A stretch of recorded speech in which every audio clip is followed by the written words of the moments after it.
Hello and welcome. I'm Brad Fraser, and this is Old Movies for Young People, and I'm here today with my compatriot Spencer Shunk.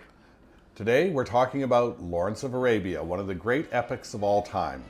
Made in 1962, directed by David Lean, written by Robert Bolt, it is an epic beyond epics. The story concerns T.E. Lawrence, who was a well-known English writer, who apparently united the Arab tribes against the Turks in the First World War, and that's what the movie deals with.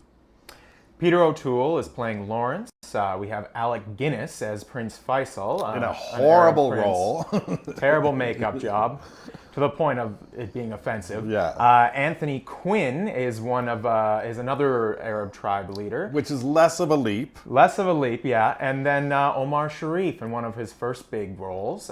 All men. All men. There is not a woman in the movie. There are some women in the background once in a while. They're not even Muslim women because they weren't allowed to be photographed, so they're played by Christian women in robes. 3.5 hours. You think we could have sprung for one woman? Exactly. But there are lots of single speaking. There are lots of camels. There are tons of camels and tons of horses. Now, Lawrence of Arabia is a legendary movie. People have talked about it for years. It often makes the top 10 list of many critics and many movie aficionados, and I have to say, I think they're full of shit. I really do. This is not one of my favorite movies, despite an amazing performance from Peter O'Toole. It's a total boy story, obviously. It's all about male bonding, but the relationship, I think the central relationship between Lawrence and Omar Sharif's character never really goes anywhere in the final act. When you think about it, it really is a movie about a white guy who loses 3 Arab bottoms in the course of 3.5 hours. I mean, he has his original guide, who's a kind of middle-aged guy who's showing him around, who ends up being shot shockingly by Omar Sharif as he comes out of the desert in that beautiful, wavery, mirage-like shot. And then he's adopted by those 2 orphans. I don't know, are they brothers? I don't think they're brothers. I think they're just... They seem to be like almost lovers or girlfriends. Yeah, more like gay girlfriends. Yeah. I had lots of friends like those when I was young, and they end up basically commandeering him and forcing him to take them along because they want to serve him. Right. One of them he loses sadly in quicksand.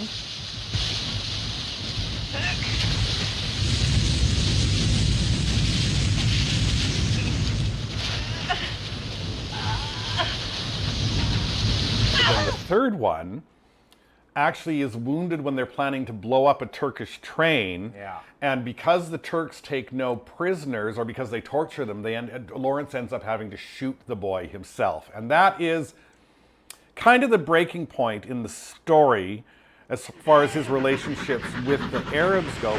If they take him alive, you know what they will do to him.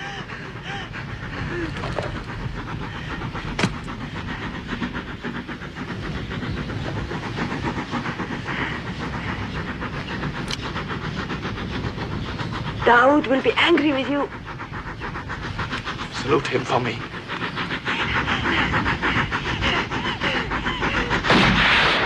But then he goes on that weird thing where they won't go with him into which city? Yeah, it's not Damascus and it's not Aqaba, so it's whatever smaller the other is in city, the middle. yes. And he goes in just with Omar Sharif, and Omar Sharif says, "You're going to get recognized." He's like, "No, I'm practically an Arab," even though he's the least Arab-looking man on the Blue planet. eyes, blonde hair. And he gets recognized right away.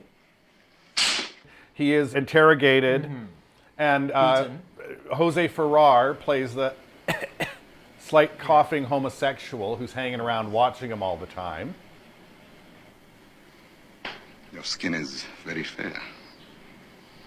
And we see him getting beaten, and then we cut to an exterior shot. We hear him getting beaten, and then the lights go out until the only light left on is the one in Jose Ferrar's room. Yeah, he's creepily watching him from a crack in a doorway. And then something happens, and we throw him out in the street. And the idea is that he's been raped, but it's so subtle, it almost doesn't exist. Because I think about it, I go, oh yeah, okay, so this is about a gay man coming out, trying to be recognized within another culture, and he gets brutalized and raped and then loses his nerve and kind of goes crazy, which is what the rest of the movie is, because he goes back and forth, right? Yeah, his character's journey makes sense, but we kind of lose the external story of the movie at that point. It just sort of is his unraveling. First half of the movie, he's quite a peaceful, he doesn't like conflict and brutality kind of guy.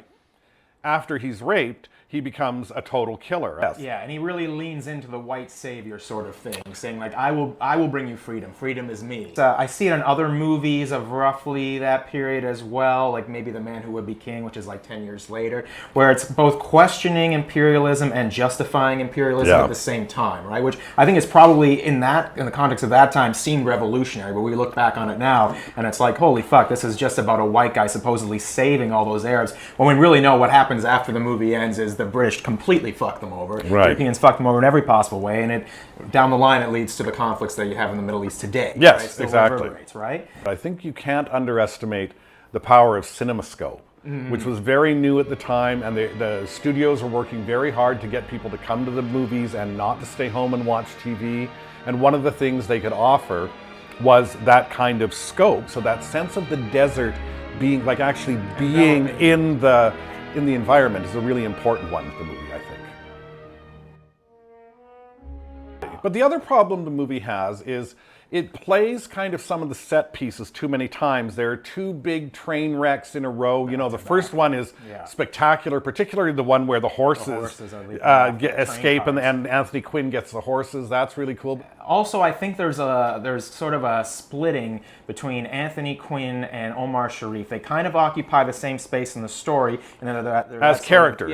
They're that sort of brotherly rivalry thing with Lawrence, and neither of those relationships ever feel sort of consummated or fulfilled in a particular way because they borrow too much from each other, and in the end we just lose both of them.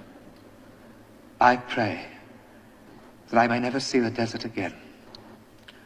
Hear me, God. You will come. There is only the desert for you.